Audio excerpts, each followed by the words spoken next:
Hi, I'm Don Johnson. I'm the Executive Director of Lutheran Outdoor Ministries, LOM.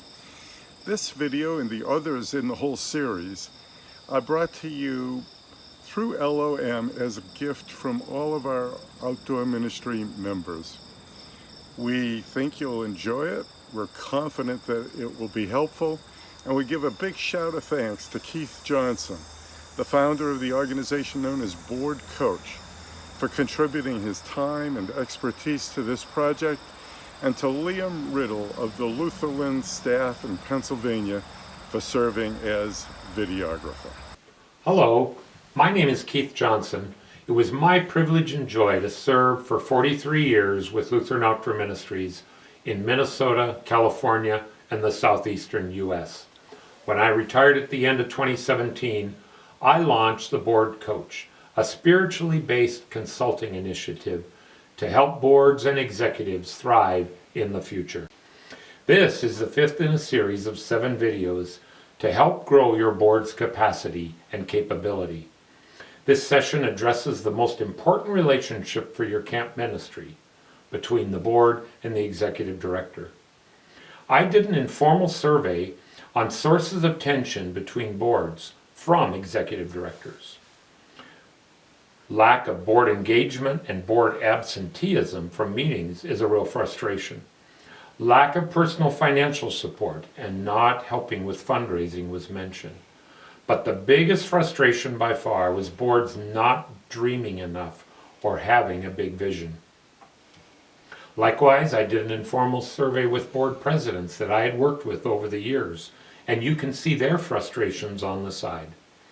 Poor communication from the executive was mentioned repeatedly, along with the executive getting ahead of the board and taking actions independently.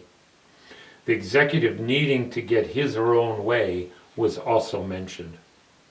Here is a tool to help you look at how your board and executive relate to each other and lead the ministry.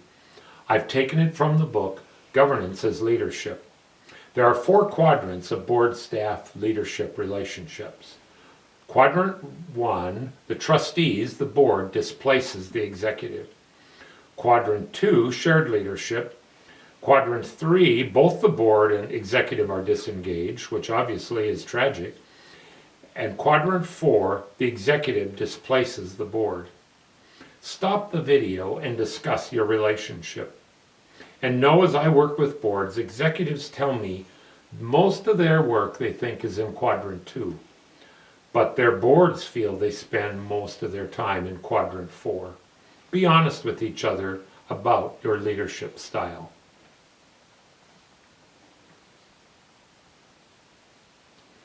There are 4 keys to living out a healthy quadrant 2 relationship. Trust and mutual respect is the first. This doesn't just happen.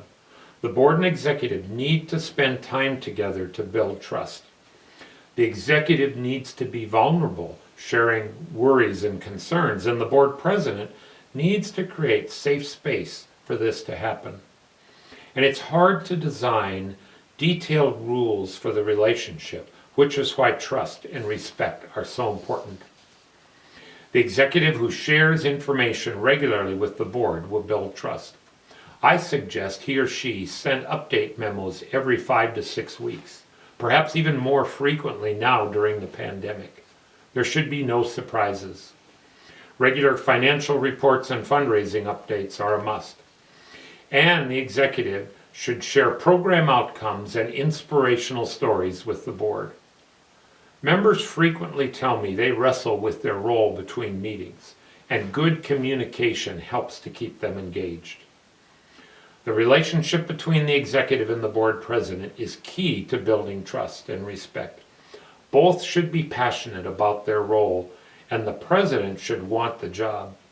They share power, they take turns leading, and plan board meetings together. And also know the executive needs to adapt his or her style to the president. I suggest the 2 meet monthly, in person or via Zoom, to address 3 topics. The executive shares anxiety or concerns. The executive provides informational update. Key issues are discussed, and then the board meeting is planned. Being clear about roles and expectations is the second key to working in Quadrant 2. I suggest the board and the staff take newsprint with 3 columns and go area by area and decide if the board leads, staff leads, or if it's a shared responsibility. List any areas of overlap and conflict. For example, the budget is a shared responsibility.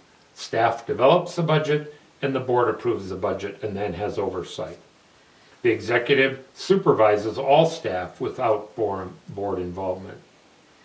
In a nutshell, the board has overall responsibility and holds the executive director accountable. Staff has the authority to implement the ministry and programs, and planning is a joint responsibility of board staff and others. Having capable and committed board members is the third key to working in Quadrant 2. I believe that serving on the board should be your 4th priority in life. Number 1 should be your faith, family 2, vocation 3, and the board should be 4th. If you aren't able to do this, then perhaps now isn't the time for you to serve on the board. In Matthew 6:21, Jesus reminds us of the importance of generous financial support.